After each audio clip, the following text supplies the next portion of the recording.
Di situ sebanyak 600 orang itu kemudian dipilah-pilah menjadi 3 zona.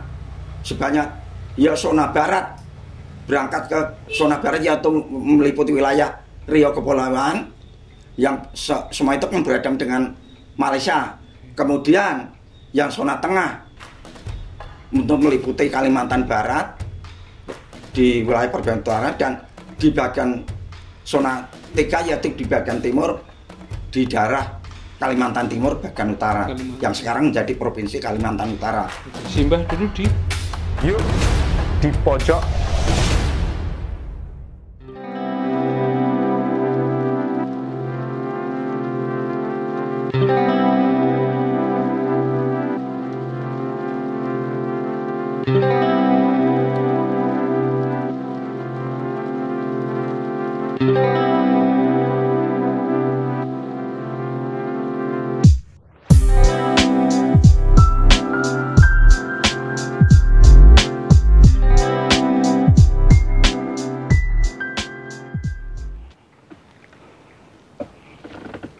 Halo teman-teman, selamat datang kembali di KH Files. Kali ini edisi spesial 76 tahun Indonesia Merdeka, saya bersama Mbah Guru Satimin, itu yang saya kenal. Leres nggih, Mbah? Terima kasih. Ya, kabaripun? Saya alhamdulillah kita sehat-sehat kemawon. Amin. Sehat. Mbah Satimin adalah salah satu anggota Legiun Veteran Republik Indonesia Kabupaten Gunung Kidul, dan beliau adalah Ketua Legiun Veteran Republik Indonesia ke Kecamatan atau Kapanewon Nglipar, Kabupaten Gunung Kidul. Mbah Satimin, sebelum kita bercerita tentang keikutsertaan Simbah dulu waktu berjuang, ceritakan dulu Mbah Satimin, masa kecil Simbah, sekarang usia berapa, dulu sekolahnya di mana saja, adakah teman-teman yang masih sering berkomunikasi dengan Simbah? Monggo Simbah. Iya, terima kasih.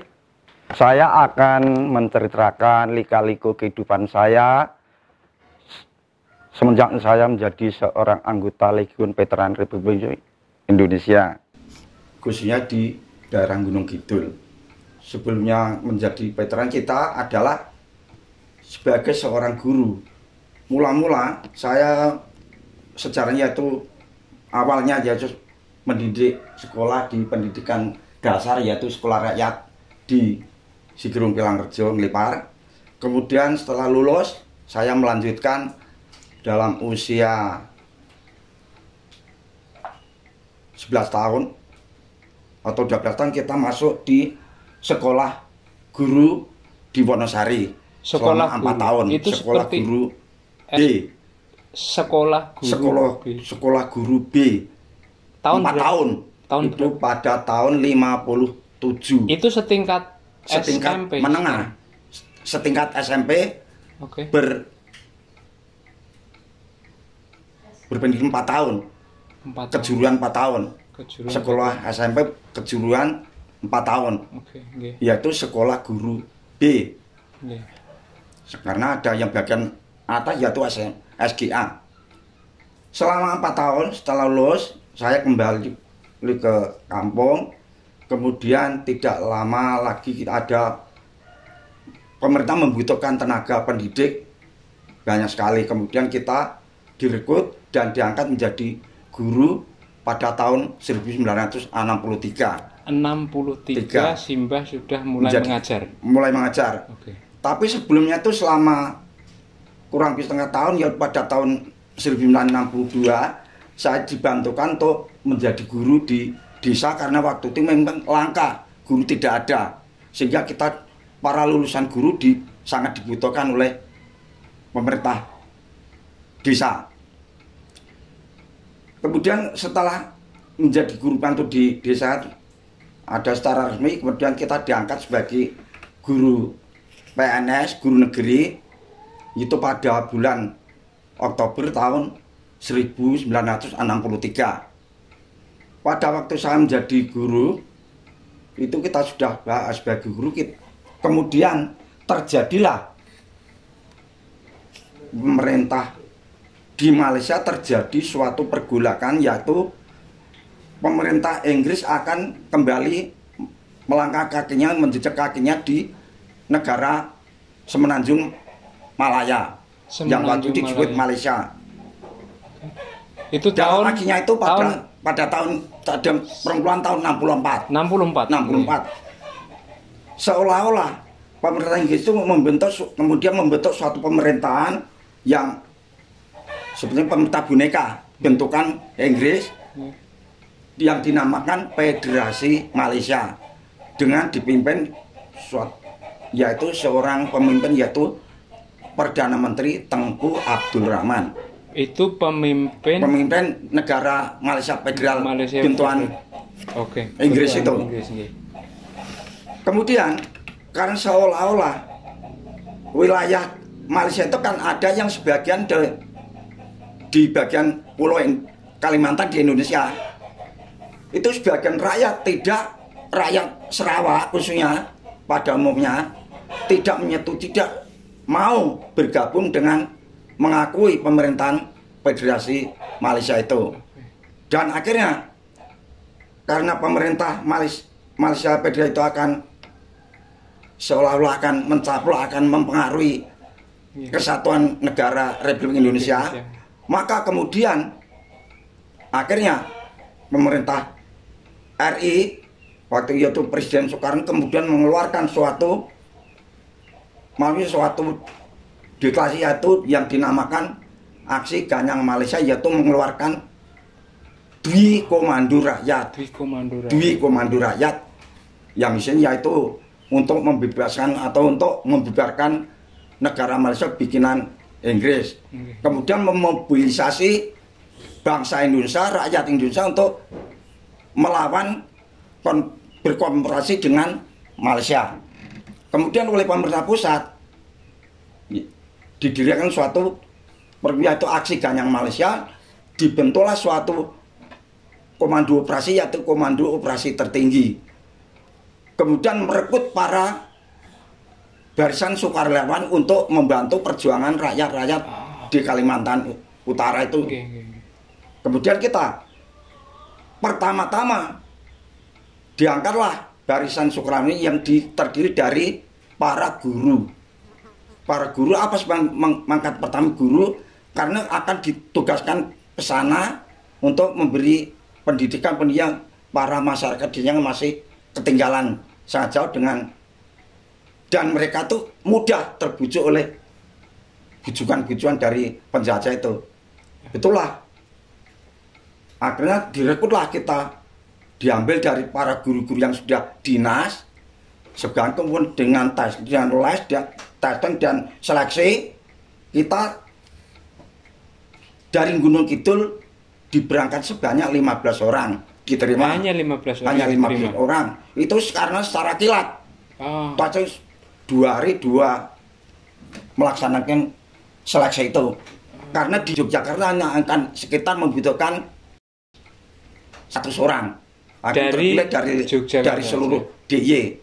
Akhirnya kita terpilih, kemudian bersama-sama di Yogyakarta bersatu sebanyak kira-kira suatu kompi yaitu 100 orang. Karena kita di sana itu bertugas ke daerah perang untuk gerakan-gerakan operasi, maka kita dibekali, kemudian kita dididik kemiliteran secara singkat, yaitu selama kurang lebih 1 bulan mendapat pendidikan dasar militer di Kodam Diponegoro untuk daerah Jawa Tengah dan Yogyakarta. Kemudian yang dari lainnya karena dibutuhkan sukarelawan guru itu hanya khusus dari Pulau Jawa, yang diperangi dari Pulau Jawa. Apa sebabnya? Karena pada masa-masa itu kan sebagai gudangnya guru dan para pendidik orangnya kan Pulau Jawa. Maka terhimpunlah sebanyak kira-kira yaitu 600 orang dari satu batalion atau dari Pulau Jawa, seluruh Pulau Jawa. Dari Jawa Timur, Jawa Barat, Jawa Tengah, Jawa Timur, DKI Jakarta Raya dan Yogyakarta, banyak 600 orang terdiri dari para sukarelawan guru dan wanita di Soekarlawati. Itu setelah berangkat selesai pendidikan dasar militer di Magelang, kita di situ dibekali ya segala pengetahuan tentang dasar pemiliteran. Akhirnya kita secara cepat saja, secara kilat, karena pemerintah segera membutuhkan dan memerlukannya. Kita diberangkatkan dari Magelang berangkat ke pusat yaitu Jakarta yang waktu dimulai oleh Komando Operasi Tertinggi Aksi Ganyang Malaysia. Komando Tertinggi Komando Operasi Tertinggi Aksi Ganyang Malaysia. Kita berangkat ke Jakarta dengan perbekalan secara seolah sudah seperti militer itu. Di sana setelah terkumpul dari seluruh Jawa itu terkumpul di Jakarta, kali di sana di pusat diberikan pembekalan oleh pemimpin-pemimpin di tokoh-tokoh di pusat, di istilah waktu itu diberikan pelatihannya diklat, katakan waktu itu katanya diindoktrinasi, pokok di penataran pembekalan untuk kita untuk bertugas di sana. Di situ sebanyak 600 orang itu kemudian dipilah menjadi 3 zona. Sebanyak ya zona barat, berangkat ke zona barat yaitu meliputi wilayah Riau Kepulauan yang semua itu kan berhadapan dengan Malaysia. Kemudian yang zona tengah untuk meliputi Kalimantan Barat di wilayah Perbatasan Utara, dan di bagian zona 3 yaitu di bagian timur di daerah Kalimantan Timur bagian utara yang sekarang menjadi Provinsi Kalimantan Utara. Oke, Simbah dulu saya di bagian tengah yaitu di perbatasan yaitu Sarawak dan Kalimantan Barat, tepatnya di Entikong, Balekarangan, Sekayam. Jadi sebetulnya para guru itu dibekali itu sebenarnya di sana, tugas di sana karena daerah di sana itu memerlukan orang-orang untuk memberikan pengetahuan. Orang-orang pedalaman kan masih minim pengetahuan dan masih tradisi masih primitif. Kita diberangkatkan di sana, tugasnya itu untuk sebetulnya untuk membantu kependidikan kemajuan, tapi ya akhirnya dijadikan Soekarno sebagai begitu saja. Orang pekerjaannya ya mengajar, ya memberikan pengetahuan kepada masyarakat tentang pertanian, kesehatan dan lain sebagainya. Yang pokok kita ditugasinya tuh di sekolah. Tapi sekolahnya bukan sekolah seperti umumnya sekolah itu. Di sana masih merupakan kumpulan anak-anak, didirikan barak-barak untuk pos-pos barak untuk menempuh belajar. Jadi belajar itu bukan belajar secara kurikulum seperti sekolah ini. Kita hanya dikumpulkan pada waktu senggang. Kalau ini dikumpul anak-anak waktu kilat, kemudian di samping itu kita karena tugas kita itu ditempatkan di arah terpencil yang meliputi beberapa kampung atau desa. Karena di sana itu kan desanya kan hanya di tepi-tepian sungai itu. Jadi secara bergerombol kehidupan masyarakatnya bergerombol, kampung ini kampung yang antar jarak kampung satu ke dengan kampung itu memakan waktu berjam-jam kalau jalan kaki. Nah, kita ditugaskan di situ seolah kita menjadi seorang pionir, yaitu guru keliling. Guru keliling. Kita beberapa hari kita tinggal di pos saya utama yaitu di Semangit. Kita beberapa hari kita ditugaskan dipindah. Rakyat jangan memberikan pengetahuan di sana, karena di sana itu mengumpulkan pemuda-pemuda untuk bergabung untuk melawan untuk penjajah itu. Karena secara terbuka Inggris, pemerintah Federasi Malaysia sudah betul-betul melawan kita untuk semakin memperlebar kekuasaan ini. Kemudian rakyat Kalimantan Utara yang tidak setuju dengan pemerintah federal itu akhirnya mendirikan pemerintahan tersendiri tandingan yang yaitu bergabung dengan Indonesia. Bergabung sendiri menjadi suatu negara tandingan, yaitu negara Kalimantan Utara yang dipimpin oleh tokohnya yaitu Perdana Menteri Ence Ashari. Itu mereka merekrut mendirikan pemerintahan sendiri untuk melawan. Mereka menyebutnya itu negara. Itu. Artinya sekarang kalau saya itu membayangkan sekarang ini dulu itu berarti ya Indonesia ini ada negara, ada Kalimantan. Iya, juga bagian Kalimantan itu kan selalu masih ada tapi mereka yang pro dengan Indonesia. Iya. Yang sekarang menjadi Sabah itu loh. Oh, Sabah. Itu pro mereka mendirikan pemerintahan Indonesia yang bernama Perjuangan Rakyat Sarawak atau Kalimantan Utara, Negara Kesatuan Kalimantan Utara.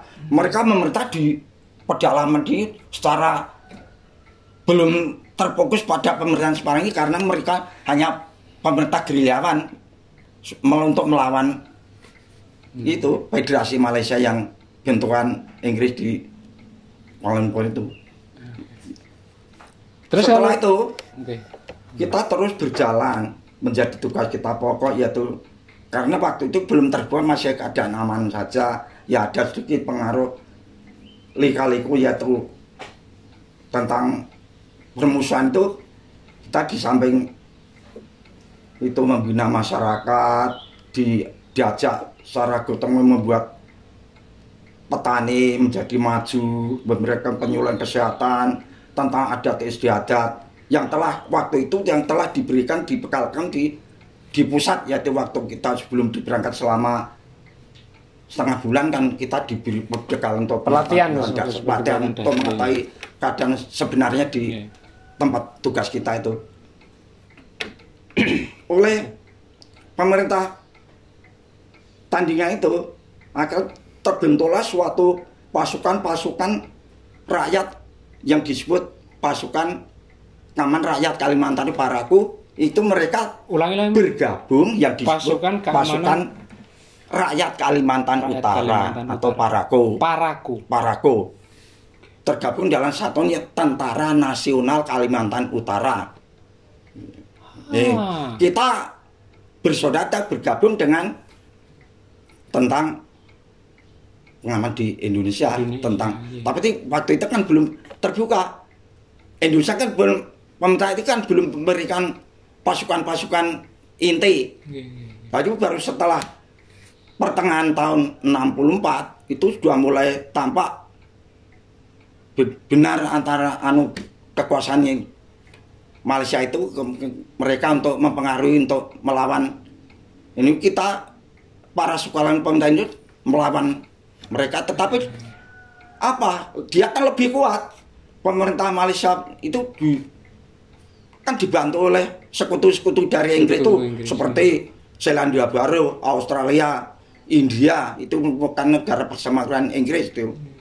Kalau kita kan masih setara, masih hanya sukarelawan yang membantu para pejuang-pejuang rakyat Kalimantan Utara yang ingin melepaskan diri, tidak mau mengaku dengan Federasi Malaysia itu.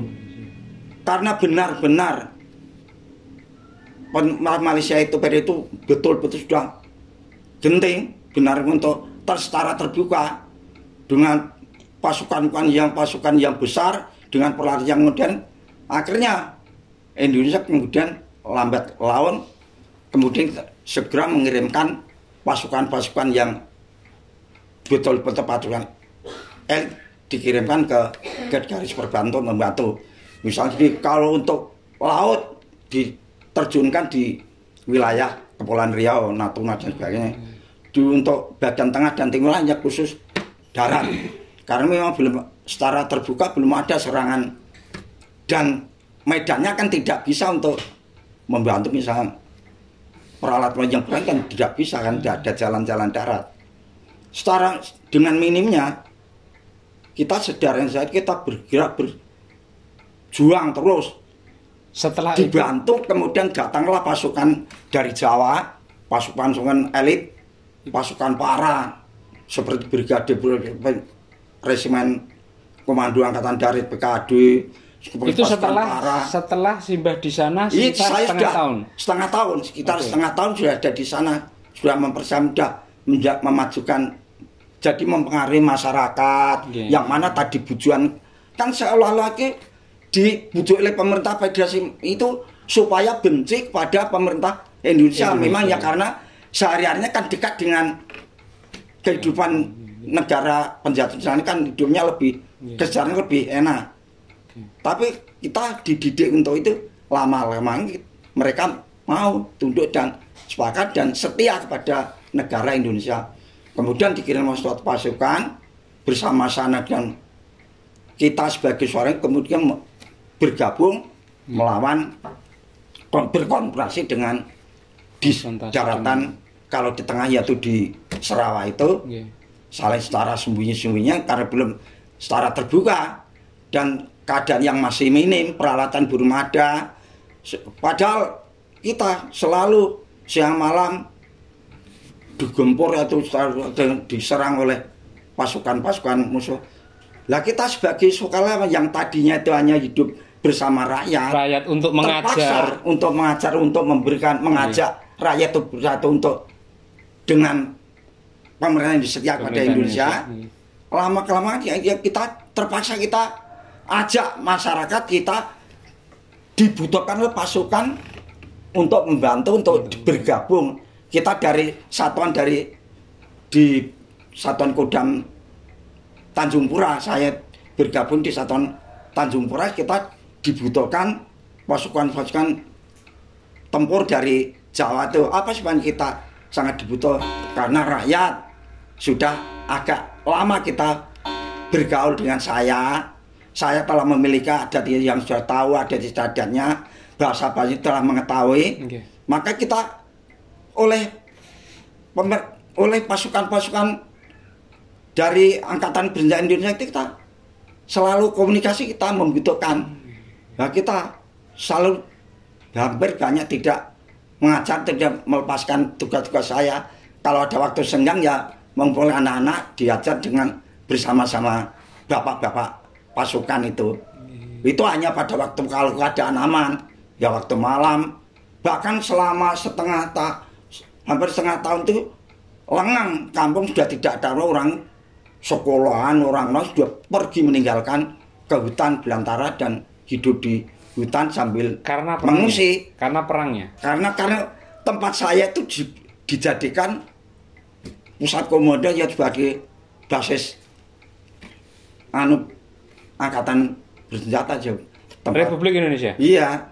Untuk basis pertempuran, khususnya itu tempatnya di Semangit dan Sekunyit itu. Itu karena diketahui musuh kan seolah kan itu selalu diganggu.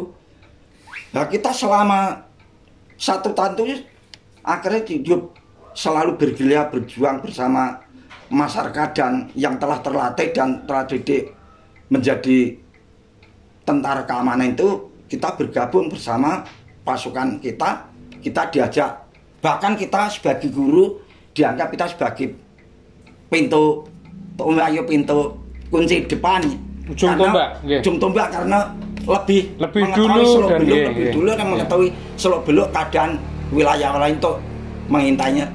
Dan enak kita bersama pasukan dia malah dikawal sebagai orang bisa dikawal. Tapi karena kita semuanya itu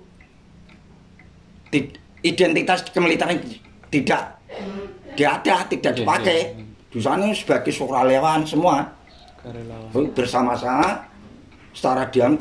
Kalau malam kita bergerilya untuk mencari di mana tempat pos-pos musuh di mana, strateginya di mana.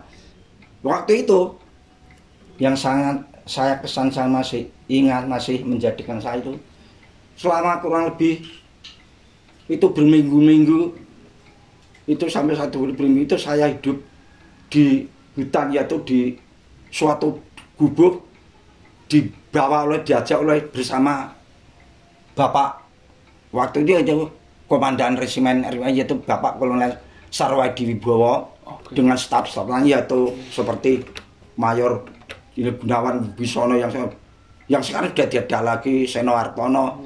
Itu saya diajak berbincang-bincang, dibawa ke tengah hutan untuk mencari solusi bagaimana strategi kita untuk mengatur peperangan besok pagi atau selanjutnya. Oh, okay. Jadi kita ya makan bersama, karena saya makan bersama seadanya karena memang kita bergerilya ya makan seadanya.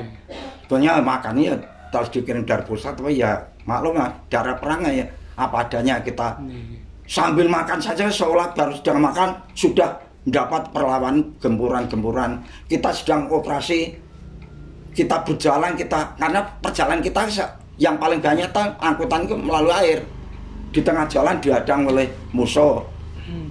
Itu ya banyak sekali teman-teman pasukan kita yang terpaksa adu fisik ya atau tembak menembak, banyak yang gugur di daerah pertempuran itu. Ada yang tidak bisa diambil karena dia di daerah musuh, di daerah Sarawak. Dan alhamdulillah kita banyak selamatnya karena saya sudah lama ditinggal di sana, jadi seolah-olah kita sudah seperti orang asli. Sudah hafal jadi medan. Waktu kita tertangkap oleh musuh, kita kan ngomongnya kita, orang sini kan kita berpakaian bahasa menganggap kita orang di situ dengan bahasa logat bahasa Dayak. Itu sehingga kita bisa lolos. Akhirnya kita ikut. Kerap kali kita terpencar karena ya suatu hutan yang tidak dapat diketahui mana barat, utara, dan pegunungan lembah kita turun itu selama kurang lebih 1 tahun itu terus mengadakan perlawanan sehingga keadaan-keadaan di kampung yang sebenarnya akan memberikan kemajuan malah kemudian kita difokuskan kita untuk membantu perjuangan rakyat mereka itu. Lama-kelamaan akhirnya setelah keadaan yang sedang gawat yaitu perguruan di Malaysia itu pada pertengahan tahun 1965 pertengahan 65 tepatnya bulan September akhir pecahlah yaitu suatu gerakan gangguan di Indonesia yaitu yang disebut gerakan 30 September dan 1 Oktober itu. Akhirnya pemerintah Indonesia yang waktu itu membantu fokus mengadakan serangan-serangan mengadakan daerah-daerah perbatasan daerah kekuasaan itu lama-kelamaan akhirnya luntur mereka pusat para pasukan pasti ditarik fokus untuk melawan gerakan-gerakan yang separah di Indonesia itu. Akhirnya sebetulnya banyaklah kita di sana itu pemimpinnya yang diterjunkan ke sana itu sebenarnya ada orang-orang besar yang ikut berjuang ke garis depan itu banyak sekali, yaitu seperti waktu ya sebagai komandan Mandala Saka yaitu Bapak Mayor Jenderal Soeharto juga itu ya seringkali mengadakan inspeksi ke daerah konflik. Kemudian banyak sekali pemimpin perwira di Jakarta ini yang bertugas di sana, yang bergabung di sana yaitu ada suparlan dokter itu seperti Pak Dr. Hasan Sadikin itu dulu bersama saya tuh. Oh ya? Yang sekarang menjadi itu pernah mereka tuh hidup satu barak. Saya pernah dipotong di rambut saya oleh Dr. Hasan Sadikin itu. Kemudian seperti Mbah Sarwo, istilahnya dia panggilnya Mbah Sarwo. Itu Mbah Sarwo itu Sarwo itu Seno Hartono itu orang-orang pejabat tinggi yo, seperti Sabirin Muhtar itu yo. Apalagi seperti Bapak Riyakudu sebagai Panglima Kodam Riyakudu mana? Tanjung Pura, bapak dari Bapak Riamisar Riyakudu. Namanya Ahmad Riyakudu. Ahmad Riyakudu itu ayahnya Riyakudu. Ya waktu menjadi Panglima Kodam Tanjung Pura. Di waktu pangkatnya masih kolonel. Kemudian diangkat menjadi brigjen kan, waktu itu kan belum banyak sepertinya perwira-perwira tinggi yang memegang pusat saja masanya bintang 3. Seperti Ahmad Yani waktu itu kepala staf Kote. Panglima Angkatan Darat. Setelah terjadi pergolakan 30 September, akhirnya udahlah bubar pemerintah. Ditarik semua ini. Pasukan ditarik ke pusat. Para sukarelawan ya juga sebagai ditarik mundur. Kemudian di sana sudah bagian nasib sudah tidak bisa dilalu seperti pemerintah Kalimantan Utara, Paraku tadi ya sudah mereka berjuang sendiri, sudah tidak ada. Kita kembali ke pusat dan ditarik. Kalau kita ditarik ke pusat, ada yang kita untuk kembali tugas mengajar atau kembali ada yang di bidang kemiliteran. Tapi saya senang saya tetap kembali ke Gunung Kidul. Ke Gunung Kidul. Dan mengajar kembali. Mengajar kembali. Setelah itu mengajarnya Simbah itu di mana? Di desa saya sendiri, yaitu di Sigrung itu, Danata. Jadi kalau saya boleh mengambil kesimpulan, Simbah ini sebagai veteran sebenarnya adalah karena profesi Simbah adalah seorang guru.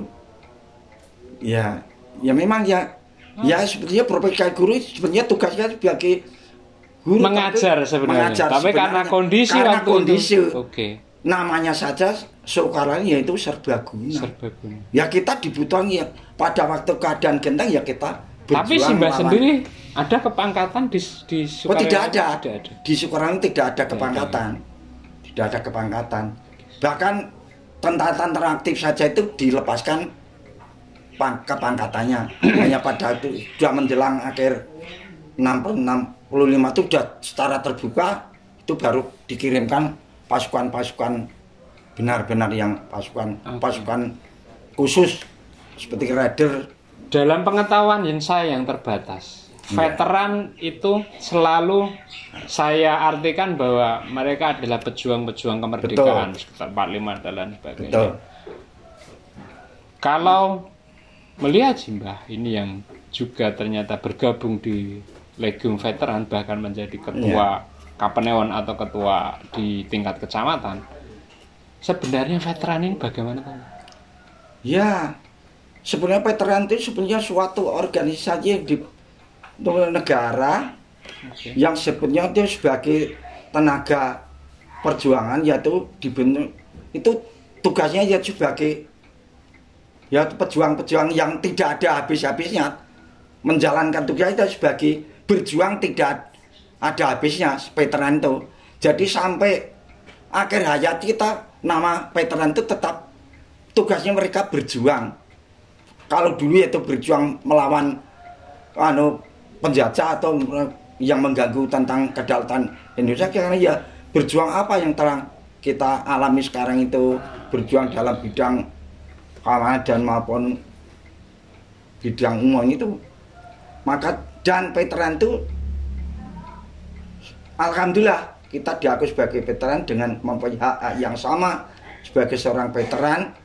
Karena biarpun itu pangkatnya jenderal, biarpun militer penuh, tapi kalau bukan anggota, bukan veteran, tidak memiliki hak-hak kewajiban seorang veteran. Misalnya seperti halnya kalau meninggal, kalau veteran kan utama berhak ditempatkan di makam pahlawan dengan dibungkus apakah merah semua putih. Itu tugas veteran tidak akan habis sampai sebelum mati.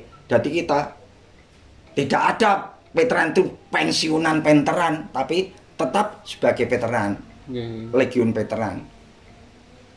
Terus apakah semua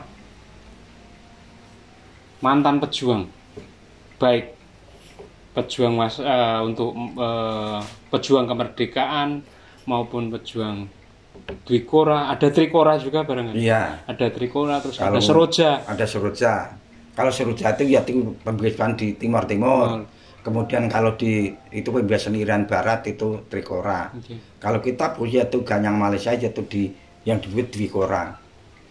Karena kita sebetulnya sebagai tugas seorang guru, ya bekas-bekas kita sebagai memajukan bidang pendidikan ya tetap terasa. Betul. Yang mana pada waktu itu belum ada sekolahan-sekolahan seperti sekarang ini.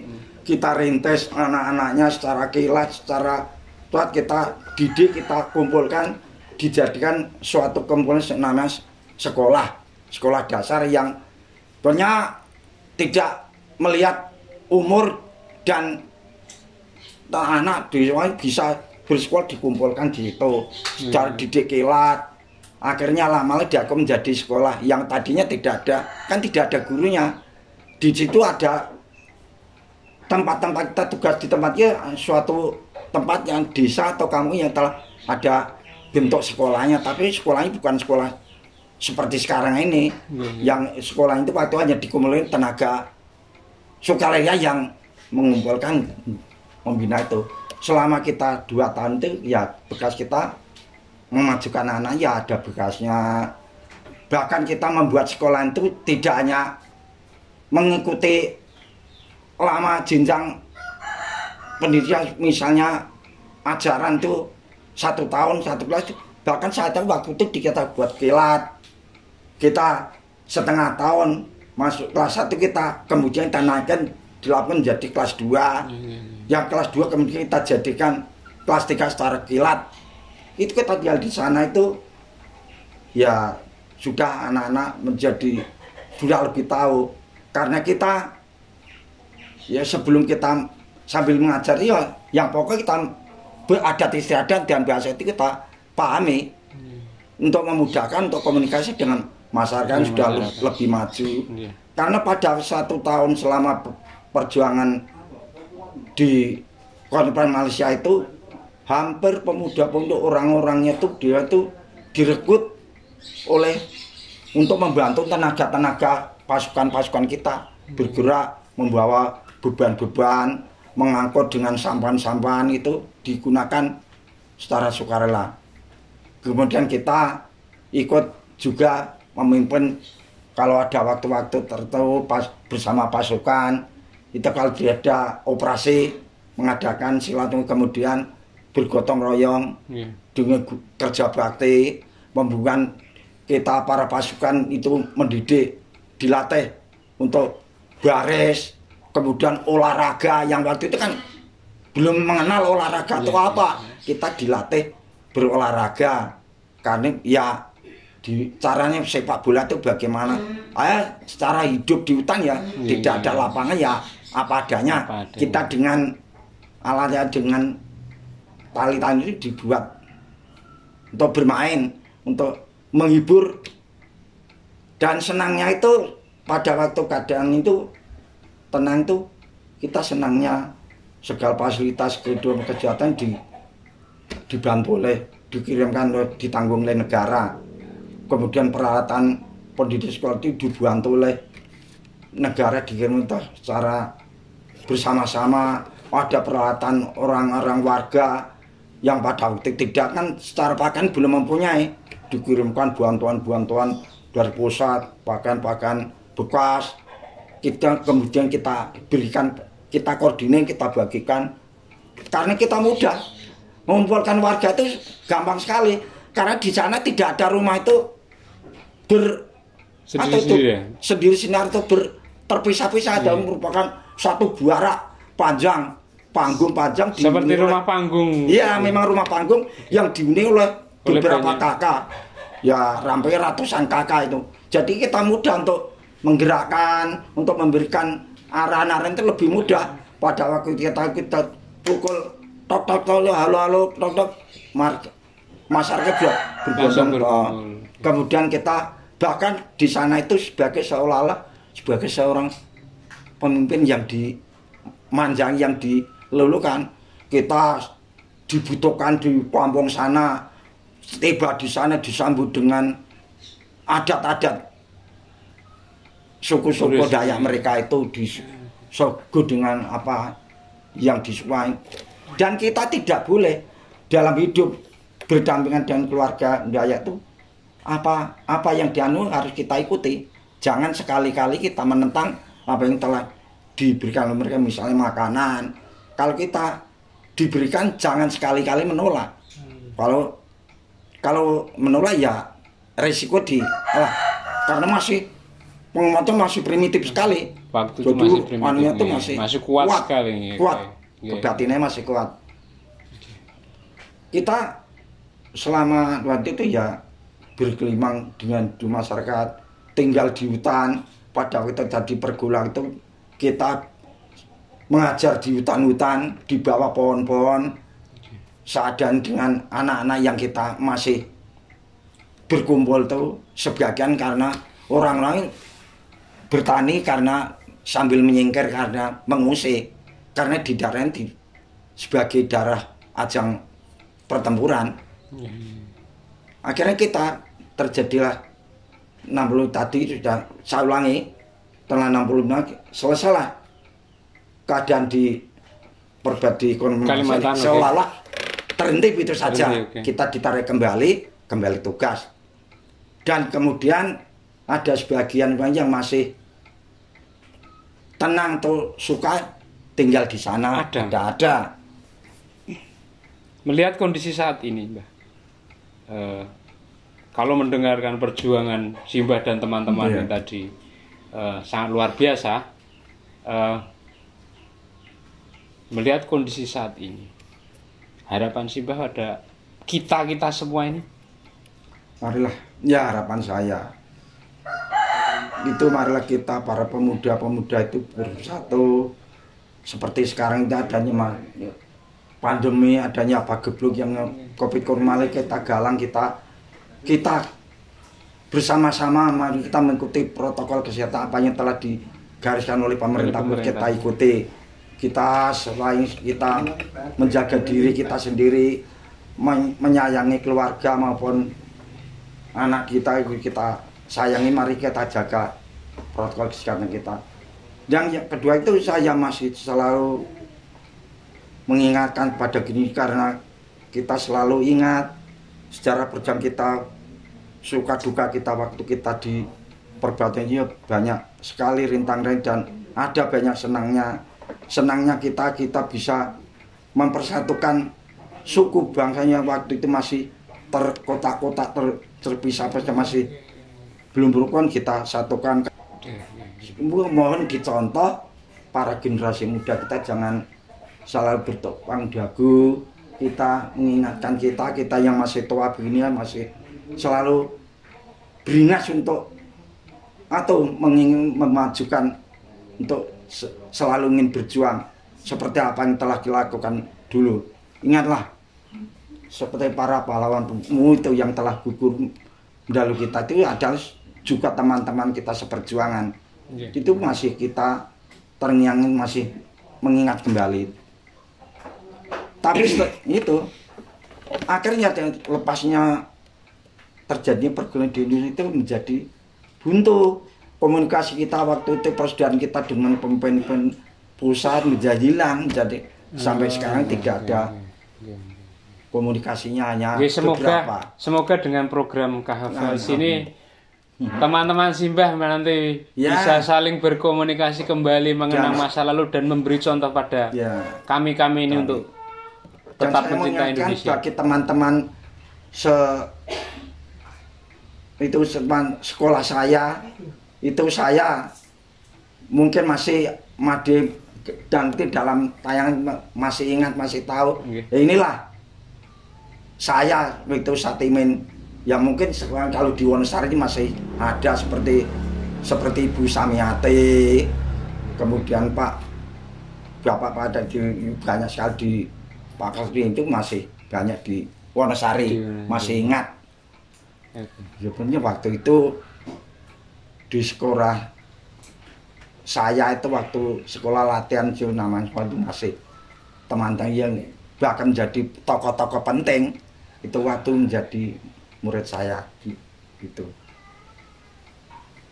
Semoga adik-adik maupun yang masih para generasi muda teruskan perjuangan saya dengan lewat apa yang kau miliki. Ya, Pak. Nggih. Ya, Mas. Simbah. Usia Simbah saat ini adalah Oh, usia saya yaitu tepatnya tanggal 1 Juli kemarin itu usia saya adalah 77 tahun. Saya menjadi sukarelawan itu bahkan menjadi guru itu masih usia 17 tahun dan menjadi sukarelawan guru di tugas itu berusia 20 tahun. Jadi saya termasuk yang paling